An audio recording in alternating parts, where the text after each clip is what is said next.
அற்புதமான ஒரு வீடியோ பதிவு தான் நம்ம பார்க்க போறோங்க. இதுல குறிப்பா சொல்லணும் அப்படின்னா, நம்முடைய காட்டுராஜா மா வீரன் அவருடைய முதல் கொலை அவர் தனக்காக செஞ்சாரா, இந்த கொலையை யாருக்காக அந்த கொலையை முதலா செய்யறாரு அப்படிங்கறது அந்த வீடியோ பதிவுடைய நோக்கம். இதை சார்ந்துதான் அந்த வீடியோ பதிவை பார்க்க போறேங்க. காட்டுராஜா வீரப்பன் அவர்கள் முதல் கொலையை யாருக்காக செய்யறாரு? தன்னுடைய நண்பனுக்காக செய்யறாரு. அந்த நண்பன் யாரு? பரமசிவன், கருப்பண்ணன், நல்லம்மாள். இவங்க எல்லாமே யாருன்னு கேட்டா மம்முட்டியான கொன்ன நம்மளுடைய அந்த டீம் தான் அவங்க. இதுல குறிப்பா சொல்லணும் அப்படின்னா, நம்மளுடைய மலையூர் மம்முட்டியான் அப்படின்னு சொல்றவர் மேச்சேரியில தன்னுடைய பங்காளிகள் 9 பேரை வெட்டிட்டு அவர் தலைமறைவா செங்கப்பாடி கிராமத்துல, அங்க பக்கத்துல இருக்கக்கூடிய அந்த கிராமத்துல சுண்டகாமலையில இருந்து போயிட்டு அங்கதான் வாழ்ந்துட்டு இருக்காரு. அந்த வீரப்பனாருடைய ஊருக்கும் வீரப்பனார் வாழ்ந்த இடத்துக்கு ரொம்ப பக்கம். வீரப்பனார் கர்நாடகத்துல செங்கப்பாடியில வாழ்றாரு. அதே அந்த ஒகேனக்கல் காவிரி ஆத்துக்கு அடுத்து அந்த பக்கம் இருக்கக்கூடிய கருணமலை அப்படிங்கிற ஏரியாவில தான் மம்முட்டியான வாழ்ந்துருந்து அங்க இறக்குறாரு. அந்த கருணமலை அடிவாரத்துல தான் நல்லம்மாள், பரமசிவன், கருப்பணன் இந்த குடும்பம், அவங்களை சார்ந்த அந்த குடும்பம் எல்லாம் வாழ்ந்துட்டு இருக்கு. கேட்டு கருப்பணன் நல்லம்மா கிட்ட சொல்லி எப்படியாச்சும் ஒரு வகையில மம்முட்டியான கொல்லணும் அப்படின்னு சொல்லிட்டு நல்லம்மா கிட்ட விஷத்தை கொடுத்து கருப்பணன் எல்லாம் சேர்ந்து அவங்க கொண்டாடுறாங்க. யாரும் மம்முட்டியான கொண்டுட்டு உடனே மம்முட்டியான போலீஸ்ல கருப்பணன் சுட்டான் அப்படின்னு சொல்லிட்டு அந்த மேட்டரை முடிச்சிடறாங்க. இதை சார்ந்த அடுத்ததான் என்ன நடக்குதுன்னு கேட்டீங்கன்னா, மம்முட்டியான கொண்ட கருப்பணனுக்கும் அவருடைய தம்பி பரமசிவத்துக்கும் சரியான ஃபைட் நடக்குது. எப்படி ஃபைட்னு கேட்டா, பரமசிவன் சொல்ல போனா ஒரு 4 ஆள் அடிக்கக்கூடிய ஒரு யானை பலம் கொண்ட ஒரு மனிதன் சொல்லலாம். பயங்கரமான ஒரு ஆளு. அவர் பரமசிவன் அடிக்கிற அளவுக்கு ஆளே கிடையாது. 4 பேர் சாதாரணமா அடிச்சுட்டு போகக்கூடிய ஆளு. ரத்தா சொல்லுவாங்க 2 குண்டி உடைய ஆளு அப்படின்னு சொல்றாங்களே, அந்த மாதிரி ஒரு பரமசிவன் யானை மாதிரி. அதே மாதிரி கருப்பணன் அப்படின்னு சொல்லக்கூடிய ஆளு ஒரு சாதாரண கருப்பன்லாம் அந்த பரமசிவன் சது சாதாரணம். இவங்க 2 பேருக்கும் பயங்கரமான சண்டையெல்லாம் நடந்துட்டு இருக்கு. இந்த சண்டையெல்லாம் நடந்துட்டு இருக்கும்போது அப்ப உடனே கருப்பன் என்ன பண்றாருன்னு கேட்டீங்கன்னா, நம்ம இவனை எப்படியாச்சும் ஒண்ணு நம்மளுடைய தம்பி பரமசிவனை தீர்த்து கட்டணுமே அப்படின்னு சொல்லிட்டு கருப்பனை என்னென்னமோ முயற்சி பண்ணிட்டு இருக்காரு. அப்ப சரியா நேருக்கு நேரா கருப்பனை போய் பரமசிவத்தை எதிர்க்க முடியல. அப்ப இதுக்கு சரியான ஆளு யாரு அப்படின்னு கேட்கும்போது பாத்தீங்கன்னா, அப்பதான் வீரப்பனார தேடுறான். அப்ப வீரப்பனார் என்ன பண்றாருன்னு கேட்டீங்கன்னா, வீரப்பனார் அப்ப இந்த மாதிரி மான் கடத்தி வேட்டையாடுறது, இந்த மாதிரி யானை தனங்கள்லாம் வெட்டி விற்கிறது, இந்த மாதிரி வேலையை எல்லாம் செஞ்சுட்டு போயிட்டு வந்துட்டு இருக்கிறாரு. அப்ப கருப்பணன் பாத்தீங்கன்னா உடனே வீரப்பனோட நட்பு தேடுறாரு. போய் ஃப்ரெண்ட்ஷிப் உறவு உருவாக்குறாரு. போய் வீரப்பனை பாக்குறது, பேசுறது, பழகிறது, போறது, இது மாதிரி ஒரு குறிப்பிட்ட நாள் வீரப்பனோட ஒரு பழக்க வழக்கத்தை வச்சுட்டு ஒரு குறிப்பிட்ட நாளைக்கு மேல அப்பதான் தன்னுடைய கருப்பண்ண பரமசிவத்தை பத்தி கருப்பண்ணன் போய் சொல்றாரு வீரப்பன்கிட்ட. எந்த மாதிரி தகவல் கொடுக்குறாரு? வீரப்பா, நான் போய் இந்த மாதிரி என் தம்பி கிட்ட எல்லாம் போய் பேசும்போது என் தம்பி உன்னை பயங்கரமா பேசுறான் அப்படின்னு சொல்லும்போது, என்ன பேசுறான்னு கேட்கும்போது அப்பதான் சொல்றாங்க, ஏன்னா நீ போய் ஆன சொல்ற பசங்களெல்லாம் போய் சேர்ந்துக்கிட்டு என்ன மிரட்டுற, நீ என்னடா பண்ணி கொடு பாக்கலாமாடா அப்படின்னு சொல்லிட்டு தான் வீரப்பா நான் அடிக்கிறான் வீரப்பா அப்படின்னு சொல்லிட்டு வீரப்பன்கிட்ட போய் கருப்பனை போய் சொல்றாரு. இதை கேட்ட உடனே வீரப்பனாருக்கு அப்ப சரியான ஒரு கோபம் வந்துருது. அப்ப நம்மள நீங்க சண்டை பண்றது வேற, நான் ஆன சொல்ற போய் அவனு என்ன ஏன்டா பேசுற நீ, அப்ப விட அவனை நான் பார்க்கலாம் அப்படின்னு சொல்லிட்டு என்ன பண்றான்னு கேட்டீங்கன்னா, அப்ப பொன்னாச்சி அப்படிங்கிற ஊருக்கு மாடு, இப்ப கருப்பணன் பரமசிவன் இவங்களுக்கு மாடு வச்சிருக்காங்க. இப்ப பரமசிவனுக்கு அந்த மாட்டை ஓட்டிட்டு அந்த பொன்னாச்சி அப்படிங்கிற ஊருக்கு போய் இந்த மாட்டை ஒரு மேய்க்கிறது விட்டுறது ஓட்டிட்டு போறாங்க. அவங்க ஒரு டீமா நிறைய பேர் போயிட்டு இருக்காங்க. அப்ப என்ன பண்றாங்க கேட்டீங்கன்னா, இப்ப பொன்னாச்சிக்கு பரமசிவன் போறாங்கிற தகவல் கருப்பனை தெரிஞ்சுக்கிறாரு. அதை தெரிஞ்சுக்கிட்ட உடனே போய் நேரா வீரப்பன் தகவல், இந்த மாதிரி வீரப்பா கருப்பணன் இப்ப பரமசிவன் இந்த மாதிரி பொன்னாச்சிக்கு போயிருக்கான், அவனுக்கு எப்படியாச்சும் ஒண்ணு வரவழிகளை தீர்த்து கட்டிடலாமே அப்படின்னு சொல்லி இவங்க சொல்றாங்க. சரி, அதே மாதிரி பொன்னாச்சிக்கு பரமசிவன் போயாச்சு. அப்ப வீரப்பன் அவங்களுடைய குழு இந்த மாதிரி கருப்பனை இவங்க எல்லாம் சேர்ந்துட்டு போய் நடுவழியில இடையில வரும்போதே அந்த இடத்துல போய் குறுக்கட்டி அவர் சுற்றலாம் அப்படின்னு சொல்லி உட்காந்துட்டு இருக்காங்க.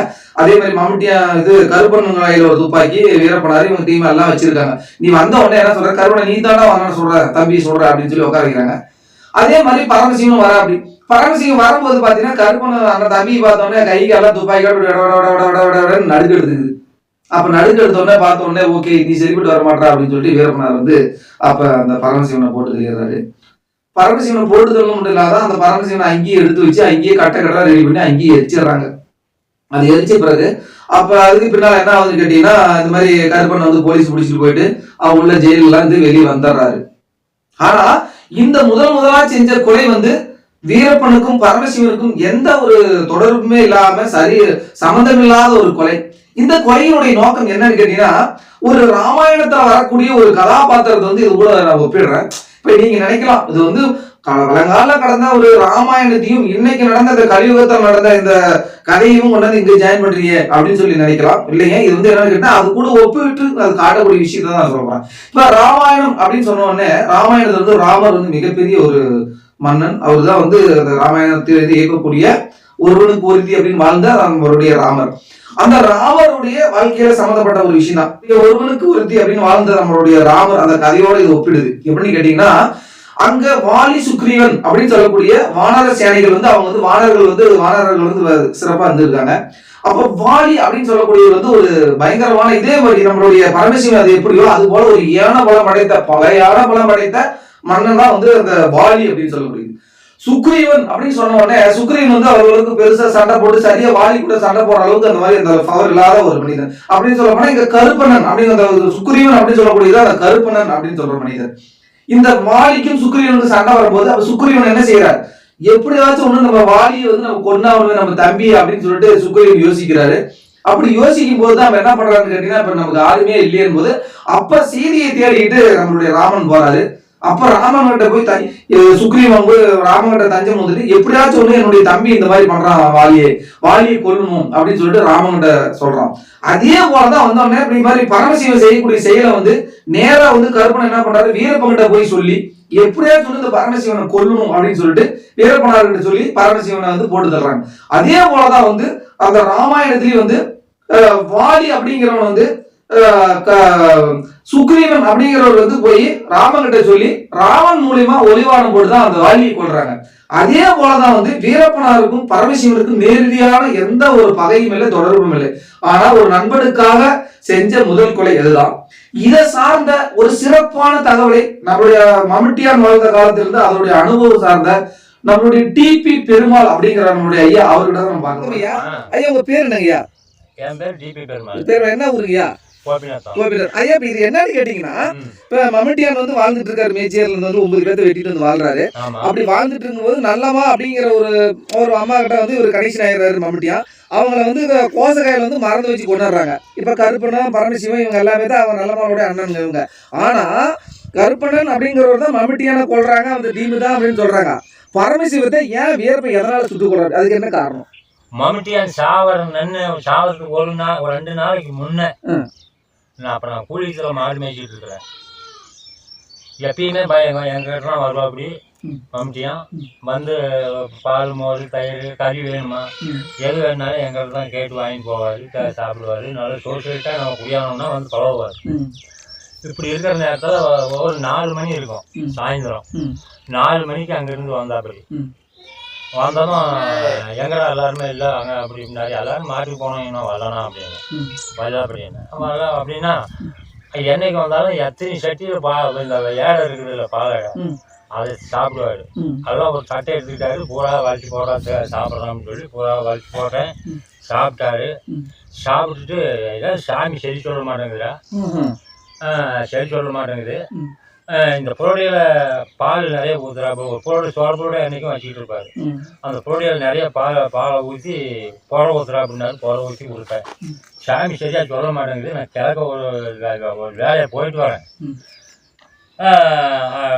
என்னம்மா நான் போயிட்டு 2 வாரத்துக்குள்ள வந்தாருண்டா அப்படின்ட்டு போகிறாரு. போய் ஒரு நாள் மக்கிய நாள் தான். அப்போ அந்த தென்னாகரத்து சாய்ப்புங்க இங்கே கூலியத்தில் புளி அடிச்சு கான்ட்ராக்ட் எடுத்து புளி அடிச்சுட்டு இருக்கிறாங்க. அவன் ஒருத்தன் வந்து மம்முட்டியான கற்பனை சுட்டு விட்டான். கற்பனை மம்முட்டியான சுட்டு விட்டான் அப்படின்னாங்க. ஏன்னா அப்படிங்கும்போது அப்போ நேசரவாக இப்படி தான் நடந்தது. ஆனால் நல்லமாங்கிறவள அதாவது கற்பனுடைய தங்கச்சி வச்சுக்கிட்டு இருந்தது தான். வச்சுக்கிட்டு இருந்து என்ன பண்ணிவிட்டாங்க, இவன் ஆர்வம் சப்னு சொல்லிட்டு இப்போ பெண்ணாக்கெல்லாம் பெரிய வலியுது. அவன் தான் இவனுக்கு இந்த மாதிரி பண்ணிடு. யாருக்கு? கற்பனங்கிட்ட. அதாவது கற்பனம் பெரியவன், பரமசிவன் சின்னவன். அதுக்கு மேலதான் மம்முட்டியான இவன் கற்பனம் சுடுறோம்ல ஒன்றும் இல்லை. கோசக்காய்ச்சல் இன்ஜெக்ஷன் பண்ணி இங்கேயும் மறுபடியும் இங்கே செத்து கொண்டு போய் சிகரெட் பிடிச்சி பாரமாக போட்டு சும்மா துப்பாக்கி அடிச்சது தான். அவன் சுட்ட மாதிரி போலீஸ் ரெக்கார்ட் பண்ணிட்டு போயிடுச்சு. அதுதான் அங்கே நடந்த கதை. ஆச்சா பரமசிவனை ஏன் அப்படி கதையாச்சுன்னா, பரமசிவனுக்கும் அவன் அண்ணனுக்கும் 2 பேருக்கும் தகராறு. யார் கருப்பண்ணனுக்கு பரமசிவனுக்கும்? ஆமாம், 2 பேர்த்துக்கும் தகராறு, ஏகப்பட்ட தகராறு. அவன் என்ன பரமசிவம் வரமா சும்மா ஆள் தாஜ்மஹால் 4 ஆள் கூட அவனை அடிக்க முடியும். அப்போ இருக்காது. அவனை போனால் சும்மா அப்படியே தூக்கி போட்டு இருமை மேய்க்கிற மாதிரி மிதிப்பான் கருப்பண்ண. ஆமாம், அந்த மாதிரி எல்லாம் அவனுடைய சிக்கல் இருக்கும்போது ஏடா ஓதன்னு பண்ணிவிட்டு இங்கே ஓடியாந்தான். அது வீரப்பங்கிட்ட ஓடியாந்தா அங்கே போகணும் இங்கே போகணும் அப்படி இருந்தான் இப்படி இருந்தான். இவன் எப்படி சாக்கி வச்சுக்கிட்டானா, ஏடா நீ போய் ஆணை சொல்கிற பசங்களோட சேர்ந்துக்கிட்டா நான் பயந்துக்கணும்டா இப்படிலாம் பேசுகிறான் மச்சான். இது வீரப்பங்கிட்ட சொல்கிறான். அப்படிங்கும்போது இவனுக்கு கோவம் வந்துச்சு. வா பார்க்கலாம் அப்படின்னு சொல்லி அவங்க பொன்னாச்சிக்கு பொன்னாச்சிக்கு பரமசிவம் ஒரு 15 மாடு இருந்துச்சு. 2 அனந்தமிக்கு பொதுவாக ஒரு 20 கால்நடை. அதை துருவா பொன்னாச்சிக்கு ஓட்டி போயிட்டான். பரமசிவம் ஓட்டி போய் விட்டுட்டு அன்னைக்கு கீழே வராங்க. மக்கா நாள் வர்றவாங்க. அந்த நைட்டே போய் அங்கே முருகண்டின்னு ஒரு இடம் இருக்குது. அந்த இடத்துல போய் உக்காந்துக்கிட்டாங்க. வீரப்பன், கருப்பனை, எல்லாமே ஒரு 4-5 பேர். அவங்க உக்காந்துட்டு இருக்கும்போது அவங்க வரும்போதெல்லாம் நல்லா ஒரு 10-11 மணிக்கு வந்திருக்கிறாங்க. அதுக்கெல்லாம் பகல்லையா? பகலில் ஒரு 11 மணிக்கு சுட்டு அங்கேயே ஒரு பள்ளம் இருக்குது. அங்கேயே வேவி சுட்டு வந்துட்டாங்க. இவங்களே வேவி சுட்டாங்களா? அவங்களே வேவி சுட்டாங்க. வேவி சுட்டு வந்து அதுக்கு மேலே வந்துட்டாங்க. அப்புறம் எல்லாம் போலீஸுக்கு தெரிஞ்சு போச்சு. போலீஸுக்கு கம்ப்ளைண்ட் கொடுத்துட்டாங்க. அப்புறம் போலீஸு வந்தது. இவன் தலைமறைவாயிட்டான். அப்புறம் நான் தான் அவனை கூட்டிகிட்டு போய் தருமபுரி மேலே கூட்டிகிட்டு போய் திருவா கொள்ளையாளம் போய் யாரை கருப்பண்ண கொள்ளையாளம் கூட்டிகிட்டு போய் அங்கேயே ஒரு 8 நாள் அங்கேயே இருந்து அதுக்கு மேலே மல்லிகார்ஜுன் ஒரு ராயர் அவரை பிடிச்சி இவனை கொண்டு போய் அங்கே வக்கீல்கிட்ட சரண்டர் பண்ண வச்சான். பண்ணி அவர் கொண்டு போய் டிஎஸ்பி இவர் சர்க்கிள் இன்ஸ்பெக்டர்கிட்ட கொண்டு போய் ஹேண்ட் ஓவர் பண்ணிட்டான்.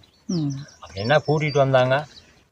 கூட்டிகிட்டு வந்து அதெல்லாம் மாஜூர் பண்ணாங்க. எங்கே சுட்டிங்க, என்ன பண்ணீங்க, எந்த இடம்னு பூரா பார்த்தாங்க.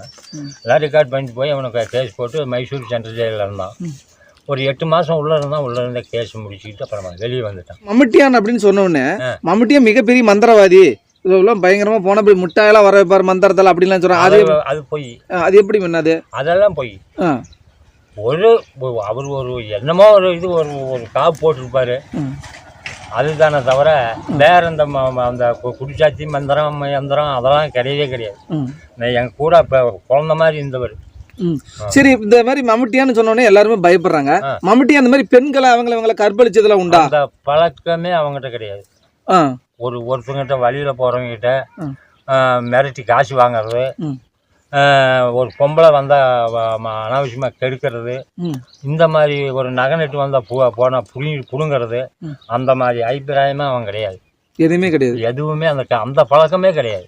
இப்போ நாங்களே வந்தோம் இந்த மாதிரி நச்சுட்டு பொண்ணை பண்ணிட்டு எல்லாம் ஒரு 10 பேர். அப்போ அன்னைக்கு பெரிய பண்ணைக்காரு ஒரு கடத்திட்டு அங்கே ராம்தாலி நிற்குது. அங்கே நாய் பிடிச்சிச்சு. அதை அறுத்து எல்லாம் வீட்டுக்கு தூக்கிட்டு போகிற ஸ்டேஷனில் இவங்க வந்துட்டாங்க. யார்? மம்முட்டியா. இந்த மலைக்கு அந்த பக்கம். அப்புறம் வந்தோடனே எல்லாம் வந்து உக்காந்தாங்க. அப்போ அந்த மலையாள பசங்க ஒரு தண்டாக்கார பசங்க ஒரு 2 பேர் அதில் சேர்ந்துருக்குறாங்க. மலையாள பசங்க மம்முட்டியானோட அவங்க கொஞ்சம் சுரிச்சிருப்பான். ஒரு மோதிரம் போட்டுட்டு இருந்தா அப்படி அவர் பேர் இது பெருமாள் சாமி. அவன் போட்டுக்கிட்டு அந்த மோதிரத்தை கழட்டி கொடுக்க சொல்லி அந்த மலையாள பையன் காயில் போட்டான். டேய் கொடுறா, கொடுத்துட்டு என்னடா பழக்கம் இது ஒரு நான் அந்த கெட்ட பேர் வரல, நீ என்னடா நினைக்கிறதெல்லாம் எங்க ஆளுங்கடா கொடுறா அப்படின்னா பேசாத மோதிரத்தை காயில் தான் போட்டுக்கிட்டான். கறி என்ன வேணுமோ எடுத்துக்கிட்டு கொஞ்சம் ஏதாவது எங்களுக்கு குழம்புக்கார மாதிரி கொடுனாங்க. அவங்க வேணுங்கிற அளவுக்கு எடுத்துக்கிட்டாங்க. சரி நீங்கள் போங்க நாங்களும் போகிறோன்னு சொல்லிட்டு போயிட்டாங்க. அது வரலும் அதுதான் மம்முட்டியானோட இது.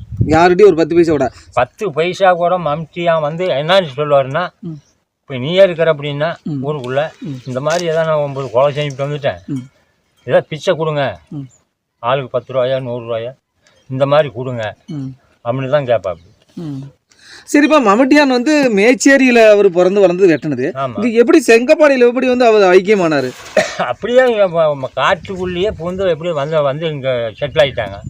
செட்டில் ஆன போனால எல்லாத்தையும் கூட இருந்தவங்க எல்லாமே சுட்டுவிட்டாங்க. இவர் ஒருத்தரே மட்டும்தான் இருந்தார். மலையாள பசங்க 2-3 பேர் வந்து சேர்ந்தாங்க, அவங்களையும் சுட்டு விட்டாங்க மலைதேச மலையில். பட் இவன் மம்டியும் ஒருத்தனே தான் 2-3-4 வருஷம் ஒருத்தனே தான் இருந்தான். தனியாக வேறு யாருமே கிடையாது? யாருமே கிடையாது. துப்பாக்கி மட்டும் ஒரு பை மிலிட்ரி பை மாதிரி ஒரு பை தோளில் இருக்கும். அதில் சாப்பாடு சாமானம் எல்லாமே அதில் இருக்கும். வீரப்பனுக்கு மம்முட்டியானுக்கு எப்படி அந்த காலத்தில் சின்ன வயசில் வீரப்பன் மம்முட்டியானை பார்த்தது உண்டா? யாரு? வீரப்பன் மம்முட்டியான பார்த்தது உண்டு. பேசியிருக்கிற அப்படி மம்முட்டியான வீரப்பனை பார்த்து பேசியிருக்காங்களா? எந்த பேசியிருக்கிறாங்க. ஆனால் ஒன்று என்கிட்ட என்ன சொல்லுவான்னா, மம்முட்டி என்னன்னா வெறும் 9 கொலை செஞ்சிருக்கிறான், இதெல்லாம் ஒரு கொலையா? சரிப்பா, இப்போ என்னன்னு கேட்டீங்கன்னா, இப்போ மம்முட்டியாங்கிறாரு, மம்முட்டியான விஷத்தை வச்சு கொண்டுட்டாங்க. இப்போ அவருக்கு மம்முட்டியானுக்கு ஏதாவது விஷம் வச்சு கொடுத்துருவாங்க, அந்த சாப்பாடுலாம் வாங்கி சாப்பிடும்போது பயம் இருக்காதா? அதாவது எங்க கிட்ட வந்து குடியானம் அப்படி படையாச்சு அப்படின்னா அவன் அதுக்கு அஞ்சிக்கவே மாட்டான். விஷத்தையே வச்சு கொடுத்தாலும் சாப்பிடுவான். ஓ, அண்ணன் சாதி எல்லாத்தையும் கேட்பான், யாரா ஆறாரா இதெல்லாம் யாரா என்னென்ன சாதின்னு கேட்பான். குடியானோ எத்தனை பேர் அவன் எப்படியா இருந்தாலும் சரி, அது என்னத்தை கொடுத்தாலும் சாப்பிடுவார். அன்னைக்கு எல்லாம் நூற்றுக்கணக்கான மாடு ஒவ்வொருத்தருக்கும் இந்த செங்கப்பாடில் இருக்கிறவங்க அத்தனை பேர்த்துக்கு மாடு, பகுதி பேர்த்துக்கு மாடு இருந்துச்சு. அங்க எடுத்துக்கிட்டா ஒரு 500-1000 கால்நடை கூலியம், பட்டியை தான் கூலியம் ராமதாலி இந்த மாதிரி ஏரியாவில் தான் அங்கே மாடே மேயும். மம்முட்டியானுக்கு இருக்கிறாரு. அப்போ இந்த சாப்பாடெல்லாம் சமைக்கிறது எப்படி? அவரே சமைச்சு சாப்பிட்டுக்காரு? அவரே சமைச்சு சாப்பிட்டுக்காரு. அவரே சமைச்சு சாப்பிட்டுக்குவாரு. இதில் பெசலன்னு ஒன்று இருக்குது. பெசலன்னு அந்த கூலியத்துக்கு அந்த பக்கம் பெசலன்னு இருக்குது. காடு இருக்குது. சோழவர் மட்டும்தான் அந்த பூமியை ஓட்டிகிட்டு இருக்காங்க. அதில் ஒரு சோழவர் பிள்ளை என்ன ஒன்று வச்சுக்கிட்டு இருந்தாங்க அங்கே. அவள் நல்லா உயிருக்கு உயிரை, அவள் எந்த துரோகமும் பண்ணலை. கடைசி ஊரில் இருக்கிற ஊரில் அவள் ஏதோ போனால் சாப்பாடுக்கு போய்ட்டு அவள் செஞ்சு கொண்டு போய் கொடுப்பா, சாப்பிடுவான். மற்ற நேரம்லாம் அவன் எங்கே இருந்தாலும் அவன் தனியாக செஞ்சுக்குவான். ஓ, அந்த பொம்பளையான் இருக்கும்போது மட்டும் சாப்பிடுவோம். சரி, இப்போ நல்ல மகன் சொல்கிறாங்க இல்லையா, கருப்பனுடைய தங்கச்சி, இவன் மட்டும் ஏன் மம்முட்டியானை கொண்டதுக்கு காரணம் என்ன? அவன் கொள்ளலை, அவளா கொன்ன. கருப்பனை நல்லமா கொடுத்தா தான் கோசக்காய் வந்து சாப்பிடுவாங்க. கருப்பனை கொடுத்தா மம்முட்டி சாப்பிட மாட்டாரு. எப்படி? அவன் நல்லமா கிட்ட இன்ஜெக்ஷன் பண்ணி இந்த மாதிரி கொடுன்னு 2 பேரும் இப்படி பேசிக்கிட்டாங்க. இப்படிதான் சமாச்சாரம். யாரு? போலீஸ் நம்மள கூடாது, இப்படிதான் இங்க இருக்கிறது தெரிஞ்சு போச்சு, இந்த மாதிரி தான் செய்யணும். இவரும் நம்மளுக்கு அமௌண்ட் கவர்மெண்ட் கொடுக்குது, இனி அதெல்லாம் பார்க்க வேண்டாம், நீ வச்சிரு பண்ணி. இல்லை, இன்னொரு கேள்வி என்னன்னு கேட்டால், நல்ல மாளுடைய தங்கச்சி இருந்தா மம்முட்டியா வந்து நல்ல மால் விட்டுட்டு நல்லமா தங்கச்சி பிடிச்சிட்டு வா போலான்னு கூப்பிட்டான், அதனால தான் மறந்து வச்சு கொண்டு விட்டாங்கிறாங்க. அது எப்படி உண்மையா? அது எப்படி? நல்லம்மா தங்கச்சி யாரு? நல்லம்மா தான். அவள் சடைமான்னு ஒன்று, சடைமாங்கிறவா அவள் வயசானவ. இவத்தான் பார்த்தா சினிமா நடிக்கிற மாதிரி இருப்பா. அது நல்லம்மா. ஆமா, இப்போ நல்லம்மால தான் மம்முட்டியா வச்சிருந்தது. ஆமா, மம்முட்டியான கூப்பிடல, ஓடி போயிடலாம்னு கூப்பிடல, ஒன்றும் இல்லை. தொடர்பு போனியா அந்த நேரத்துக்கு டைமுக்கு வராதா, அதோட சரி. மறுபடியும் அவளை கூட கூட்டிகிட்டு திரியிறது அந்த மாதிரி ஐட்டம்லாம் கிடையாது. வச்சுக்கிட்டு இருந்தது தானே தவிர வேற ஒன்றும் கிடையாது. ஆனால் கடைசியில் கோசக்காய் கொடுக்குறதாரு நல்ல மாலை கருப்பண்ண? நல்ல மாலை தான். சமையல் பண்ணுறதுக்கு எந்த நேரம் வேணாலும் அவன் இதில் பாத்திரம் எல்லாமே அவன் பயிலையே இருக்கும். சாப்பிட்றதுக்கு என்ன வேணும் அப்படின்னா, இப்படி எங்களாட்டம் ஆளை அனுப்பிச்சி கடையில் மிச்சரோ அதான் இதாக திங்கிறதுக்கு வாங்கிட்டு வர சொல்லுவார். வாங்கிட்டு போய் கொடுத்தோம்னா சாப்பிட்டுக்குவாரு. நம்மளுக்கு போய் வாங்கிட்டு வராங்கன்னு சொல்லி ஒரு 5-10 காசும் கொடுத்துருவாரு. என்கிட்ட இந்த மாதிரி துப்பாக்கி, இந்த மாதிரி துப்பாக்கி வந்து ஒரே துப்பாக்கி தான், டபுள் பேரல் இல்லை, சிங்கிள் பேரல் தான். சிங்கிள் பேரல் துப்பாக்கி. ஒரு கத்தி நல்லா நீளமாக இடுப்பில் எந்நேரம் இருக்கும். இந்த இடுப்பில் பிளத்தில் சொல்லி எந்நேரம் அந்த சொல்லியே இருப்பார். இல்லைம்மா, அதனுடைய கருப்பண்ண பரமசிவம் அவங்க அப்பா அம்மா குழி சமாதியெல்லாம் இந்த இடத்துல காவேரி ஆற்றுக்கு அந்தாண்டு இருக்குது அப்படிங்கிறாங்க. அது எப்படி? அது உண்மையா? காலத்துக்கு அந்தாண்டு தான் பாருங்க. சும்மா இங்கேருந்து ஒரு 3-4 கிலோமீட்டர் அந்த பக்கம். அங்கே தான் அவங்க வாசம் பண்ணது, பிறந்தது, வளர்ந்ததெல்லாம் அங்கே. அவங்க சிகில் பற்றி சொந்த ஊர் அங்கே. அவங்க ஊர் கீழெலாம் அங்கே. இங்கே முழவ காடு இருக்கிறது இங்கே முழோட ஆத்தோரம் தான். அவங்க அதிகமாக வாழ்ந்தது பொழைச்சது அவங்க அப்பா காலத்தில் வந்து அங்கே தான் வாழ்ந்து. அந்த ஊடு அந்த இடமெல்லாம் இப்போ அந்த இடத்துல வாழ்ந்துட்டு இருக்காங்களா? யாருமே இல்லை. யாருமே இல்லை. அவங்க கருப்பனுடைய பசங்க 2 பேர் வகன்களில் இருக்கிறாங்க. மாலிஷ் எண்ணெய் கண்ணை தேய்ச்சிக்கிட்டு பண்ணிட்டு அவங்க பண்ணிட்டு இருக்கிறாங்க. மீதி அவன் பொண்டாட்டி இங்கே ஈரோட்டில் இருக்கிறாங்கிறாங்க. அவங்க 2 பிள்ளைங்க. ஒரு பிள்ளைய ஏரியூரில் கொடுத்தாங்க, ஒரு பிள்ளைய கருப்பன் வீட்டு பிள்ளைய. இன்னொரு பிள்ளை சின்னது இருந்துச்சு, அவள் கூட்டிக்கிட்டு இந்த மாதிரி ஈரோட்டில் கருப்பன் உண்டாட்டி ஈரோட்டில் ஏதோ நெல் இதெல்லாம் மில்லில் இருக்கிறாங்கிறாங்க. ஆனால் அவளை பார்க்கல ரொம்ப நாளாக. ஒகேனக்கல்லில் தான் இப்போ பொன்னாயிங்கிறவ இருக்கிறா. பொன்னாயிங்கிறது யார்? பொன்னாயி நல்லம்மாளுடைய அக்கா, பெரியவ, எல்லாத்துக்கும் பெரியவ. பரமசிவம் குடும்பத்தில் பிறந்தது நீங்கள் அண்ணன் தம்பிங்க 2 பேர். நல்லமா சடையமா பொன்னாயி நீங்க மொத்தம் 3 பொம்பளைங்க 2 ஆம்பளைங்க 5 பேர். ஐயா இது வரைக்கும் சிறப்பான நிறைய தகவல் சொன்னீங்க. நன்றி, வணக்கம் ஐயா. வணக்கம்.